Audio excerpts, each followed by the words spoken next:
Features of the constitution क्या थे, जैसे कि हमारा कॉन्स्टिट्यूशन फ्रेम हो गया। अब हम आपको अपने आपकी क्लास के अकॉर्डिंग मैं आपको एक्सप्लेन करती हूँ कि फीचर्स ऑफ द कॉन्स्टिट्यूशन क्या होता है। कि हमारे जो कॉन्स्टिट्यूशन है उसके कुछ फीचर्स कि मेन हमारे कॉन्स्टिट्यूशन में क्या क्या चीज़ें हैं या उसकी क्या क्या विशेषताएं हैं, हमारे कॉन्स्टिट्यूशन की क्या क्या विशेषताएं हैं वो मैं आपको एक्सप्लेन करती हूँ। हमारा जो कॉन्स्टिट्यूशन है वर्ल्ड्स का बिगेस्ट कॉन्स्टिट्यूशन है।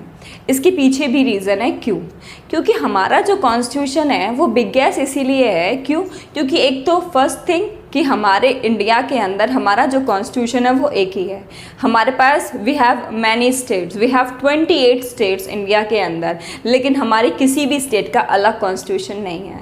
अगर किसी भी स्टेट है, किसी भी स्टेट में कोई भी रहते हैं, जो भी लोग रहते हैं, उनकी प्रॉब्लम ज़रूर हमारे कॉन्स्टिट्यूशन में या उनके रिगार्डिंग उनकी इन्फॉर्मेशन सब कुछ हमारे कॉन्स्टिट्यूशन में रखी हैं, डाली गई हैं रिटन फॉर्म में।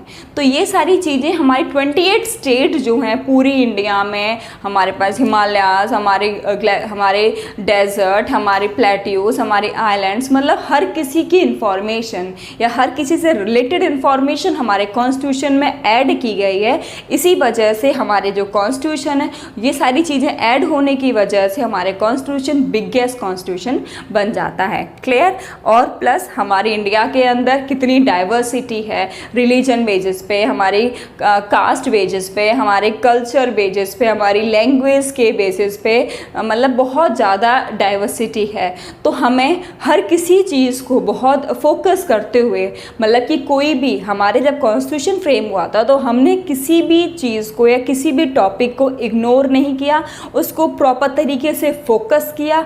हर किसी सेक्टर को, हमारे इंडिया में जितने भी लोग हैं या जितनी भी चीज़ें हैं, कुछ भी है, उस हर चीज़ पर फोकस किया और उस सेक्टर को फोकस करते हुए उसके रिगार्डिंग जो भी इंफॉर्मेशन है या उसके लिए कोई भी भेदभाव, डिस्क्रिमिनेशन ना हो, ये सारी चीज़ें से रिलेटेड हमारे कॉन्स्टिट्यूशन में ऐड की गई हैं। और ये सारी चीज़ें हमारे कॉन्स्टिट्यूशन को बिगेस्ट कॉन्स्टिट्यूशन बना देती हैं। हमारे इंडिया के अंदर we do not have any separate constitution for our states. हमारे स्टेट्स का अलग कॉन्स्टिट्यूशन नहीं है जैसे कि यूएसए का है। ठीक है, यूनाइटेड स्टेट्स ऑफ अमेरिका जो है that was basically a federal country. क्यों? क्योंकि वहाँ पर भी अराउंड 50 स्टेट्स हैं, जो कि पूरी यूएसए डिवाइडेड है, लेकिन वहाँ पर हमारे यूनाइटेड स्टेट्स ऑफ अमेरिका जो पूरी कंट्री उसका अलग कॉन्स्टिट्यूशन है सेंट्रल लेवल पर। फिर हमारी जो अलग अलग स्टेट्स हैं अमेरिका की, उनके भी अलग अलग कॉन्स्टिट्यूशन हैं। क्लियर? तो ऐसा कुछ हमारे कॉन्स्टिट्यूशन हमारी इंडिया में नहीं है। क्लियर? तो ये हमारी क्या बनाती हैं? बिगेस्ट कॉन्स्टिट्यूशन बनाती हैं। जितने भी नियम कानून हैं हमारे स्टेट्स के लिए, हमारे यूनियन टेरिटरीज के लिए, वो सारे नियम कानून या फिर हमारे किसी भी धर्म के लोगों, किसी भी कल्चर के लोगों, सबके लिए नियम कानून हमारे देश ने बनाए हैं और उन सबको हमारे कॉन्स्टिट्यूशन में ऐड किया गया है। तो this all makes our constitution biggest constitution. Clear? मैंने आपको बता ही दिया कि we do not have any separate state for we do not have any separate constitution for a state और we have just only one, that is your at central level. Clear? Next है हमारा federal form. Federal form को पहले आप एक minute समझ लीजिए कि आप लोग उससे पहले मैं आपको एक और चीज़ समझा देती हूँ कि हमारी जो कंट्री है basically unitary federal form of government है। उससे पहले मैं आपको यूनिटरी और फेडरल फॉर्म, ये दो वर्ड्स हैं जो आपको बहुत कंफ्यूजिंग करेंगे। क्लियर? हमारी जो India basically unitary federal form of government follow करती है। ये क्या है? फेडरल फॉर्म जो है वो बेसिकली बताता है कि हमारी इंडिया में जो पावर शेयरिंग है, जो पावर शेयर की गई हैं, बेसिकली हमारी इंडिया में पावर्स प्रॉपर तरीके से शेयर की गई हैं। सारी की सारी पावर्स हमारी सेंट्रल गवर्नमेंट के पास नहीं हैं। क्लियर? जैसे कि आप लोगों को पता ही होगा कि हमारे स्टेट गवर्नमेंट अलग चलती हैं, हमारी यूनियन टेरिटरीज़ की गवर्नमेंट अलग, हमारे जो स्टेट्स हैं उनकी अलग गवर्नमेंट चलती है, यूनियन टेरिटरीज सेंट्रल के अंडर चलती हैं। इस तरीके से क्या है कि हमारी जो पावर्स हैं पूरी सेंट्रल गवर्नमेंट के पास नहीं है। हमारी सेंट्रल गवर्नमेंट से नीचे लेवल पर, जो नीचे का लेवल है उस पर स्टेट्स जो आती हैं उनमें डिवाइड कर दी गई हैं। क्लियर? क्यों? क्योंकि क्योंकि हमारी कंट्री है, हमारी सेंट्रल लेवल पर पावर है, उसके बाद सारी की सारी पावर हमारी स्टेट्स में डिवाइड कर दी गई है। क्लियर? तो ये कहलाता है हमारा फेडरल फॉर्म। फेडरल फॉर्म का बेसिकली मतलब यही है कि फेडरेशन मतलब पावर को डिवाइड करना। सेंट्रल गवर्नमेंट में हमारे पास अलग पावर है, फिर उसके बाद हमारी स्टेट्स में भी वो पावर अलग अलग डिवाइड कर दी गई है। क्लियर? इस तरीके से क्या बनाता है हमारी कंट्री को? Federal form. सेकेंड थिंग कि हमारी जो है फेडरल फॉर्म में एक चीज़ पर ध्यान दिया जाता है कि हमारी जो जुडिशरी होनी चाहिए वो इंडिपेंडेंट होनी चाहिए। क्लियर? जिसके ऊपर मैं आपको बहुत डिटेल में डिस्कस करूंगी फ्रीडम ऑफ जुडिशरी में, इस टॉपिक में। लेकिन हमारा फेडरल फॉर्म का ही एक कैरेक्टरिस्टिक है कि we should have a independent judiciary. Independent judiciary मतलब कि हमारी जो जुडिशरी है वो इंडिपेंडेंट होनी चाहिए, वो किसी और मेन पावर के अंडर कार्य नहीं करनी चाहिए कि कोई ऊपर से कोई अपने आप को बताएगा कि आपको ये कार्य करना, वैसे कार्य करना, कोई भी डोमिनेंसिंग उसके ऊपर नहीं होनी चाहिए। क्लियर? ये आपको क्या बताता है? Federal form. अंडरस्टूड? यूनिटरी क्या होता है? हमारी इंडिया जो है यूनिटरी इसीलिए है, क्यों? क्योंकि फर्स्ट थिंग क्या है कि आपकी जो पूरी कंट्री इंडिया है उनमें जितनी भी स्टेट्स हैं, हमारी स्टेट का कोई अलग कॉन्स्टिट्यूशन नहीं है। क्या है? सिर्फ एक कॉन्स्टिट्यूशन। तो वो हमारे इंडिया क्या बनाता है? यूनिटरी बनाता है। क्यों? क्योंकि हमारे पास क्या है? एक ही कॉन्स्टिट्यूशन है, हमारे स्टेट्स का अलग अलग कॉन्स्टिट्यूशन नहीं है। ये हमारी कंट्री को यूनिटरी बनाते हैं। अंडरस्टूड? सेकंड, हमारी जो सिटीजनशिप है, सिटीजनशिप जो है हमारे इंडियंस की सिटीजनशिप एक है, जो हमारी कंट्री को क्या बनाते हैं? यूनिटरी। जैसे कि यूनाइटेड स्टेट्स ऑफ अमेरिका, वहाँ पे लोगों की जो सिटीजनशिप है वो दो है, एक सेंट्रल गवर्नमेंट अमेरिका की और कि रेस्पेक्टिवली उनकी अलग अलग स्टेट्स की। क्लियर? अगर मैं कहूँ मैं राजस्थान स्टेट में रहती हूँ, तो अगर मेरे पास राजस्थान स्टेट का डोमिसाइल, राजस्थान स्टेट की सिटीजनशिप हो और मेरे पास इंडिया कंट्री की सिटीजनशिप हो, दैट इज़ डुअल सिटीजनशिप। लेकिन ऐसा हमारे इंडिया में नहीं है, मेरे पास सिर्फ एक ही सिटीजनशिप है, दैट इज़ इंडियन। इसकी वजह से क्या है कि मैं विदाउट एनी बाउंडेशन, विदाउट एनी रेस्ट्रिक्शन, मैं अपनी इंडिया में कहीं भी अपनी कोई भी ज़मीन ले सकती हूँ, कहीं भी रह सकती हूँ, कहीं भी किसी भी पार्ट में जा सकती हूँ, मेरे ऊपर कोई बाउंडेशन नहीं है, जो कि पहले हमारे जम्मू कश्मीर में थे लेकिन अब वो भी नहीं रहे। अंडरस्टूड? अब मेरी पूरी कंट्री में जम्मू कश्मीर से लेके मेरे कन्याकुमारी तक, आपके गुजरात से लेके आपके अरुणाचल प्रदेश तक, अब मेरे पास कोई बाउंडेशन नहीं है। मैं फ्रीली सॉवरन तरीके से मैं कहीं भी रिसाइड कर सकती हूँ, कहीं भी रह सकती हूँ, कहीं भी कुछ भी ले सकती हूँ, जा सकती हूँ। क्लियर? तो मेरे पास क्या है? सिर्फ सिंगल सिटीजनशिप। तो मेरे पास एक तो सिंगल कॉन्स्टिट्यूशन, सिर्फ एक कॉन्स्टिट्यूशन है मेरी पूरी कंट्री के लिए, मेरी स्टेट्स का अलग कॉन्स्टिट्यूशन नहीं है। सेकेंड थिंग कि मेरे पास सिंगल सिटीजनशिप है, दैट इज इंडियन। ये दोनों मेन फीचर्स हैं जो मेरी कंट्री को यूनिटरी बनाते हैं। अंडरस्टूड? फेडरल, मैंने कहा यूनिटरी फेडरल। फेडरल कौन बनाता है? कि हमारी इंडिया के अंदर पावर्स क्या है? डिवाइडेड है। पावर्स हमारी सेंट्रल गवर्नमेंट के पास भी हैं और पावर्स मेरी स्टेट गवर्नमेंट के पास भी हैं। तो मेरी कंट्री क्या बन गई? फेडरल। क्यों? फेडरेशन है किसकी? पावर्स की। किसके बीच में? सेंट्रल गवर्नमेंट और हमारे स्टेट गवर्नमेंट के बीच में। क्लियर? पावर्स डिवाइडेड है, इंडिपेंडेंट जुडिशरी है, तो ये सारी चीज़ें मेरी कंट्री को क्या बनाती हैं? Unitary federal. I hope you have understood. Clear? Next है हमारा पार्लियामेंट्री फॉर्म। जैसे कि मेरी पार्लियामेंट के हमारे तीन मेन कंपोनेंट्स हैं। कौन कौन से हैं? फर्स्ट आपका कंपोनेंट है आपका लेजिस्लेटिव बॉडी, जो कि लॉज मेकिंग बॉडी है। सेकेंड है आपका एग्जीक्यूटिव बॉडी, कौन सी है? Executive body. और थर्ड है आपकी जुडिशरी। क्लियर? तो पार्लियामेंट्री, मेरी गवर्नमेंट को पार्लियामेंट्री फॉर्म ऑफ गवर्नमेंट क्यों कहते हैं? इसीलिए कहते हैं क्योंकि मेरी गवर्नमेंट में जो मेन पावर्स में है, जो मेन मेरी कंट्री को रन करते हैं, बेसिकली कौन रन करता है? प्राइम मिनिस्टर और काउंसिल ऑफ मिनिस्टर्स। कौन रन करते हैं? प्राइम मिनिस्टर और काउंसिल ऑफ मिनिस्टर्स, जो कि हमारे इन दोनों बॉडी के क्या हैं? मेंबर्स हैं। वो लेजिस्लेटिव बॉडी और एग्जीक्यूटिव बॉडी जो कंप्राइज किसकी करती है, प्राइम मिनिस्टर और काउंसिल ऑफ मिनिस्टर, दोनों ही हमारे इन दोनों बॉडी के पार्ट्स हैं। क्लियर? तो या इन दोनों असेंबलीज में या इनमें हमारे ये जो सारे मेंबर्स हैं वो उसके पार्ट्स हैं। क्लियर? अब ये दोनों हमारी मेन जो पावर्स हैं are in the hands of prime minister and the council of minister. दोनों ही दोनों कहाँ पे किसके हिस्से हैं, लेजिस्लेटिव और एग्जीक्यूटिव बॉडी के हिस्से हैं। इस वजह से और ये हमारे किसके पार्ट हैं, they are the parts of parliament. ठीक है, किसके पार्ट है ये, पार्लियामेंट के मेन पार्ट है। तो इस वजह से क्या कहते हैं हमारी इंडिया की गवर्नमेंट को, पार्लियामेंट्री फॉर्म ऑफ गवर्नमेंट कहते हैं। क्यों? क्योंकि मेन पावर्स किसके हाथ में है, प्राइम मिनिस्टर और काउंसिल ऑफ मिनिस्टर्स। और प्राइम मिनिस्टर और काउंसिल ऑफ मिनिस्टर्स किसके हिस्से हैं, लेजिस्लेटिव और एग्जीक्यूटिव बॉडी के हिस्से हैं। क्लियर? तो हमारी इन दोनों में मेन पावर्स होने की वजह से जुडिशरी तो इंडिपेंडेंट है, वो तो बिल्कुल ही अलग है। अंडरस्टूड? तो इस वजह से क्या है, हमारी इंडिया को क्या कहते हैं, parliamentary form of government. Understood? क्यों कहते हैं? हमारी इंडिया में प्रेसिडेंशियल फॉर्म ऑफ गवर्नमेंट नहीं है। क्यों? क्योंकि प्रेसिडेंट हालांकि हेड ऑफ द स्टेट, अगर मैं इसमें बात करूँ कभी कुछ जगहों पे स्टेट तो मतलब मैं कंट्री को रिप्रेजेंट कर रही हूँ। क्लियर?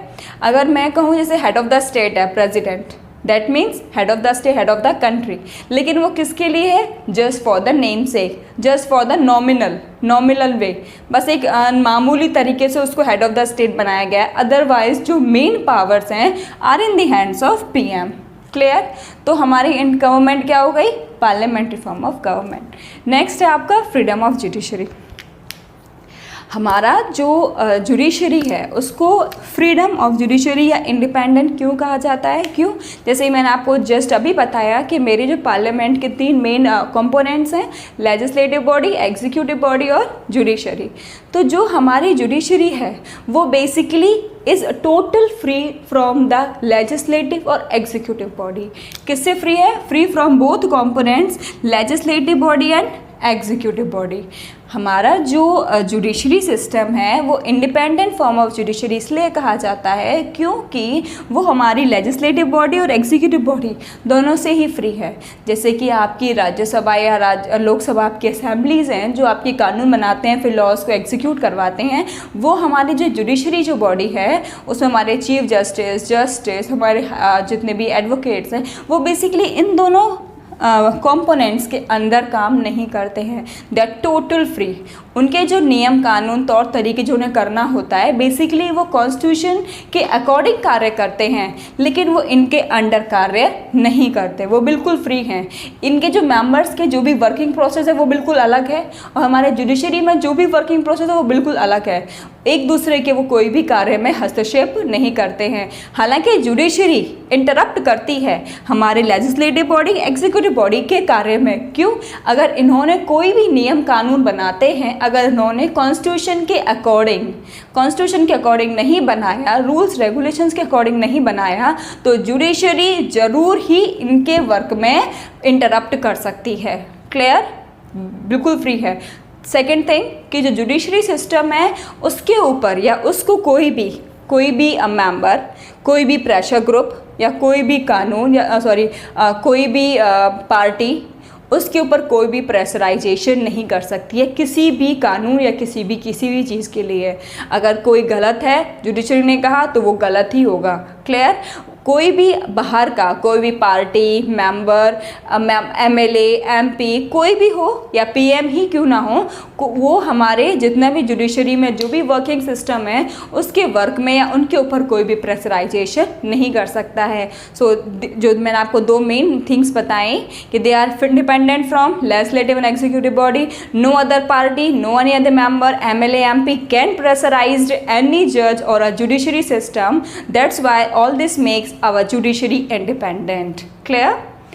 नेक्स्ट है आपका एडल्ट फ्रेंचाइजी, वेरी इंपॉर्टेंट हमारे इंडिया में। जैसे मैंने आपको बताया था कि 1935 या हमारे इलेक्शंस तक, 1946 के इलेक्शंस तक हमारे पास यूनिवर्सल एडल्ट फ्रेंचाइजी प्रॉपर तरीके से फॉलो नहीं की जा रही थी। लेकिन अब हमारी जो इंडिया है, हालांकि हमारी कंट्री जो है बहुत डाइवर्स है, बहुत बड़ी है, बहुत ही भिन्न प्रकार के लोग रहते हैं, चाहे वो रिलीजन के बेसिस पे अलग अलग हो, चाहे वो कल्चर के बेसिस पे अलग अलग हो, चाहे वो कास्टिज्म के बेसिस पे अलग अलग हो, कम्युनिटी अलग अलग फॉर्म कर रखी हो। लेकिन फिर भी इतनी डाइवर्सिटी होने के बाद या फिर इकोनॉमिकली पुअर हमारी कंट्री इकोनॉमिकली पुअर होने के बावजूद भी, लेकिन हमारे इंडिया के अंदर यूनिवर्सल एडल्ट फ्रेंचाइजी को बहुत ही प्रॉपर तरीके से फॉलो किया जाता है।